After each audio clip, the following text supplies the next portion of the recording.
Rasulullah sebagai ketua dan penguasa yang hormat kami bacakan. Assalamualaikum warahmatullahi wabarakatuh.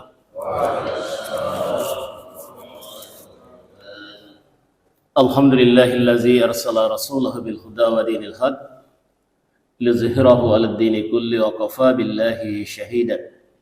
Asyhadu an la ilaha illallah wahdahu la syarikalah wa asyhadu anna Muhammadan abduhu wa rasuluh.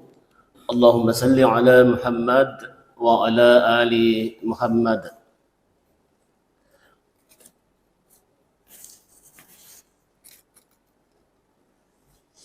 Amma ba'du, qala Allah Ta'ala fil Qur'anil Karim, a'udzu billahi minasyaitonir rajim. Bismillahirrahmanirrahim.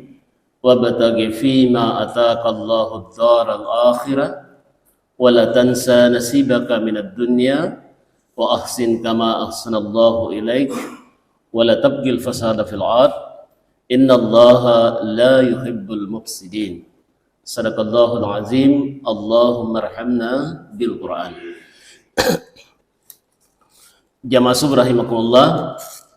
Alhamdulillah, kita memuji kebesaran Allah Subhanahu wa taala atas segala nikmat yang telah diberikan kepada kita sekalian, baik nikmat lahir maupun nikmat batin, terutama nikmat iman, nikmat Islam, nikmat kesehatan dan kesempatan, sehingga pada subuh hari ini 23 Rabiul Awal 1445 Hijriah bertepatan dengan 8 Oktober 2023 Miladiah, kita hadir di masjid ini, di Masjid Al-Ansar, dalam rangka gerakan Ahad Subuh Berjamaah yang dipelopori oleh pimpinan cabang Muhammadiyah Benteng.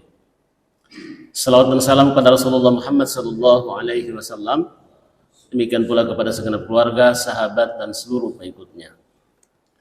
Bapak Ibu yang saya hormati, sebelum saya menjelaskan secara singkat ayat yang saya jadikan sebagai mukaddimah ceramah tadi, ada beberapa hal yang perlu saya sampaikan sekaitan dengan selesainya pimpinan cabang Muhammadiyah Benteng melaksanakan musyawarah. Pertama adalah untuk penerbitan SK. Pertama, pimpinan cabang bersurat ke pimpinan daerah Muhammadiyah, minimal ada 2 isinya. Pertama, siapa ketua dan siapa anggota. Jadi nanti itu SK hanya akan menerbitkan ketua pimpinan cabang Muhammadiyah Benteng periode 2022-2027. Yang kedua adalah anggota Muspim. Jadi itu biasanya satu paket itu, siapa saja anggota Muspim, ada 4 anggota Muspim. Biasanya itu dipilih di antara peraih suara terbanyak pertama dan sampai suara terbanyak keempat. Ketua cabang itu otomatis menjadi anggota Mustam. Itu yang disampaikan, itu yang dimuat di dalam anggaran dasar dan anggaran rumah tangga Muhammadiyah.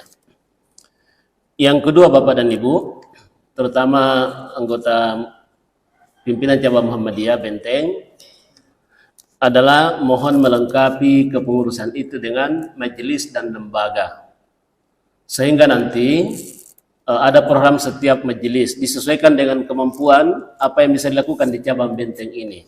Misalnya majelis tablik seperti yang berlangsung sekarang ini adalah bagian dari majelis tablik. Jadi sebenarnya kalau idealnya adalah setiap majelis dan lembaga itu memiliki stempel tersendiri. Jadi tidak mesti harus pimpinan cabang yang turun langsung, itu bisa ditandatangani oleh siapa ketua majelis atau lembaga dan siapa sekretarisnya.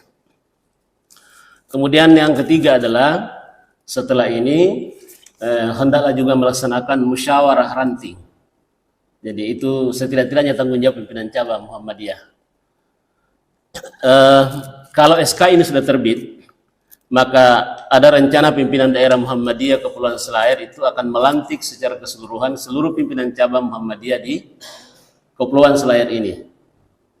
Ya, akan diundang seluruhnya, sama halnya ketika pimpinan daerah Muhammadiyah Sulawesi Selatan itu diundang ke Makassar.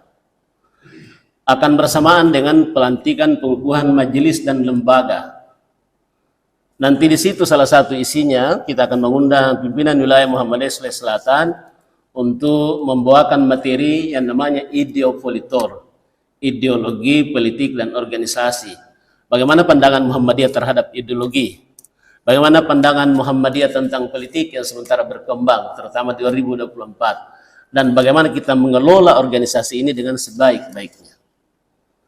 Saat ini, mulai kemarin telah berlangsung rapat kerja wilayah majelis. Ada 2 majelis yang berakhir. Pertama adalah majelis pemberdayaan masyarakat, itu berlangsung di Sengkang, itu diikuti oleh Pak Muhammad Ihsan Maro dan Pak Sukri Sukiman. Pak Sukri Sukiman adalah ketua majelis pemberdayaan masyarakat. Kemudian ada di Makassar juga sementara berlangsung, itu majelis pelayanan sosial, itu diikuti oleh Pak Yanur Taufik.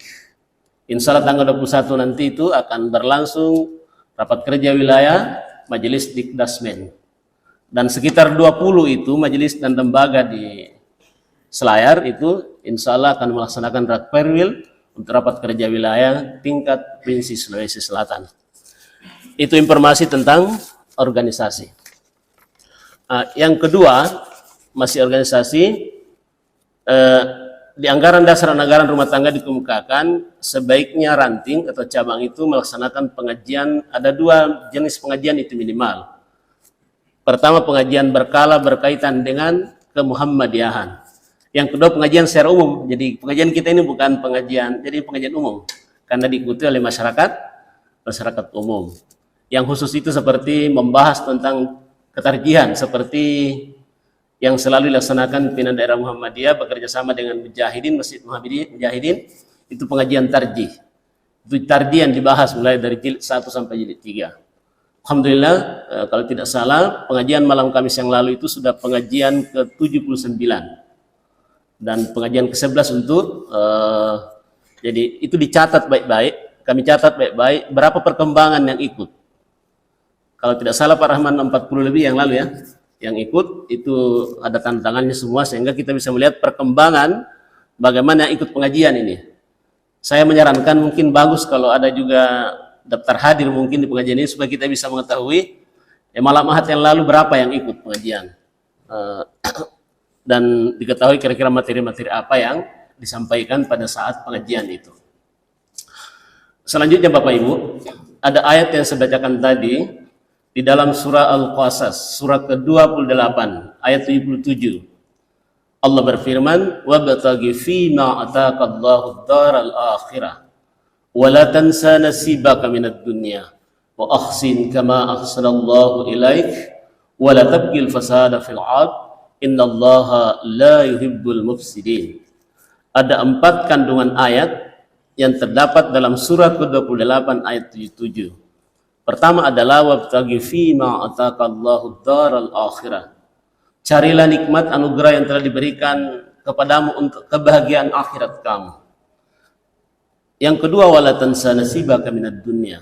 Jangan pula lupa bahwasanya ada bagianmu di dunia. Berarti ada 2 yang disuruh cari, kebahagiaan dunia dan akhirat. Itulah sebabnya ada doa kita yang selalu kita panjatkan, Rabbana atina fid dunya hasanah wa fil akhirati hasanah wa qina azabannar. Yang ketiga adalah wa ahsin kama ahsanallahu ilaik. Berbuat baiklah kepada sesama manusia, karena sesungguhnya Allah telah banyak berbuat baik kepada manusia itu, kepada kita sekalian. Dan yang keempat adalah wala tabghil fasada fil 'ard. Jangan membuat kerusakan di muka bumi. Andaki manraki ribahunna linuna karenta kareng Allah Subhanahu wa taala. Apa sebabnya? Innallaha la yuhibbul mufsidin. Sesungguhnya Allah tidak suka kepada orang yang merusak. Ya, karena keterbatasan kesempatan yang sangat terbatas, mungkin sebagian di antara itu saya akan mengutip satu hadis. Salah satu hadis Rasulullah mengemukakan salasun muhlikat. Ada 3 sifat yang merusak. Karena boleh jadi Bapak dan Ibu, kita menurut pandang kita telah berbuat baik, tapi boleh jadi menurut orang lain kita belum tentu berbuat baik. Oleh karena itu salah satu hadis dikemukakan oleh Rasulullah Muhammad SAW, hadis riwayat Abu Sa'id, Rasulullah bersabda, salasun muhlikat, ada 3 sifat yang merusak. Retalu sifat manraki. lapan raki kalian, lapan raki ampi-ampi seponna dan merusak uhuwah Islamiyah. Yang pertama adalah hawa muttaba, hawa nafsu yang tidak terkendali.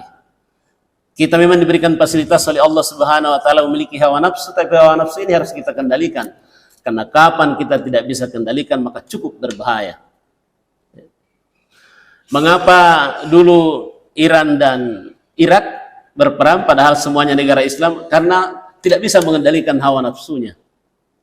Beraneka macam pertengkaran terjadi, baik di WA, baik di grup. Saya ada beberapa grup yang lalu itu, beberapa grup bertengkar lewat WA. Akhirnya ada orang yang keluar dari WA itu karena tidak bisa lagi menahan pertengkaran di dalam WA itu. Saya berharap kalau ada seperti itu, jangan kita menjadi bagian dari masalah, tapi menjadilah solusi dari masalah itu. Abdullah bin Nasir selalu mengatakan, ketika kamu mendapati masalah, jangan menjadi bagian dari masalah itu, tapi menjadilah solusi dari masalah itu. Mengapa demikian itu misalnya muncul adalah satu diantaranya adalah karena tidak mampu mengendalikan hawa nafsu, hawa muttaba.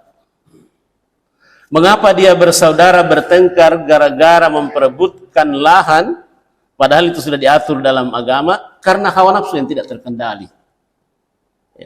Mengapa tetangga itu berkelahi gara-gara hubungan antara tetangga yang satu dan tetangga yang lain gara-gara memperebutkan setengah meter? Itu karena hawa nafsu yang tidak terkendali. Mengapa orang bisa mengambil hak orang lain? Itu karena hawa nafsu yang tidak terkendali. Ketika orang merasa berkuasa, terkadang disitulah ada potensi yang sangat besar untuk tidak mampu mengendalikan hawa nafsunya. Bahkan dia selalu berusaha agar keinginannya itu yang diikuti, dan ini sangat berbahaya. Mari kita lihat Fir'aun. Fir'aun ketika merasa berkuasa, apa kata Fir'aun? Ana rabbukumul a'la. Nakeni karennu kana langkasa. Saya ini Tuhanmu yang paling tinggi, kata Fir'aun. Ma'alimtu lakum min ilahin ghair. Saya tidak menyangka bahwasanya kamu masih mempunyai Tuhan selain aku. Itu berarti Fir'aun mengangkat dirinya sebagai Tuhan. Kira-kira mengapa dia mengangkat dirinya sebagai Tuhan? Karena dia merasa berkuasa. Karena hawa nafsunya tidak bisa dikendalikan. Dan bahkan memang di surat Al-Furqan dan surat Al-Jasiyah kita diingatkan oleh Allah, hati-hatilah dengan orang yang menjadikan hawa nafsunya sebagai Tuhannya. Ara'aita man ittakhadha ilahahu hawahu, atau afara'aita man ittakhadha ilahahu hawahu. Pernahkah kamu melihat orang yang menjadikan hawa nafsunya sebagai Tuhannya? Karena itu jamaah rahimakumullah, mari kita berusaha ketika ada mengingatkan kita, hati-hatilah saudara, jangan selalu memperturutkan hawa nafsunya, karena sesungguhnya orang yang memperingatkan kita itu adalah saudara kita. Orang yang tidak mengingatkan kita ketika kita dalam keadaan tidak baik, kita sudah berjalan di atas rel yang tidak benar, itu sesungguhnya bukan saudara. Biasalah kata yang mengerti kata ya, mengerti kok. Padahal ini mana mengerti nu gele baji. Asipak ruanya para natabahin atau berat nih. Nanu gele muhrinna. Surah lampakalau, surah lampakalau, anrai surah lampanrai, naik surah lampanai, naung surah lampanau ngasih tepoki mo. Tapi karena baiklah yang mengerti kata ya. Nah, tidak seperti itu. Saudara yang baik itu adalah mengingatkan dia. Ada batas-batas tertentu. Oleh karena itu jamaah rahimakumullah, yang merusak kata Rasulullah adalah hawa muttaba, hawa nafsu yang tidak terkendali. Kemudian yang kedua adalah sukhun muta'un, kikir yang melampaui batas. Mungkin ini agak panjang, nanti mungkin di mungkin pengajian-pengajian selanjutnya saya jelaskan itu. Dan yang ketiga adalah ijabul mar'i binafsi. Ini juga sangat berbahaya. Kata Imam Al-Ghazali, ada beberapa penyebab orang selalu merasa kagum dengan dirinya sendiri. Setidaknya ada 7 atau 8 yang membuat orang selalu kagum terhadap dirinya sendiri. Pokoknya nagele nakke, ia janaba, tidak orangnya tidak naba, pendapatnya janaba. Itu kata Imam Al-Ghazali akan sangat merusak. Jadi selain kikir yang melampaui batas, kata Imam Al-Ghazali adalah ijabul mar'i binafsi, merasa kagum dengan dirinya sendiri. Laku ajaranun laka pujiale, sangim pala puji kalian. Tidak tenawa pasangan ya. Padahal semuanya ini juga boleh jadi gitu akan merusak diri kita. Oleh karena itu jamaah rahimakumullah, kesimpulannya adalah bahwasanya jangan kita berbuat merusak di muka bumi. Ya, wala tabghil fasada fil ard, jangan membuat kerusakan di muka bumi. Apa sebabnya? Innallaha la yuhibbul mufsidin. Allah tidak suka kepada orang yang merusak. Satu yang sempat saya jelaskan pada pagi hari ini adalah hawa nafsu yang tidak terkendali. Mudah-mudahan setelah pengajian ini setidak-tidaknya untuk diri saya mampu mengendalikan hawa nafsu saya. Nasrun minallah wa fathun qarib. Assalamualaikum warahmatullahi wabarakatuh.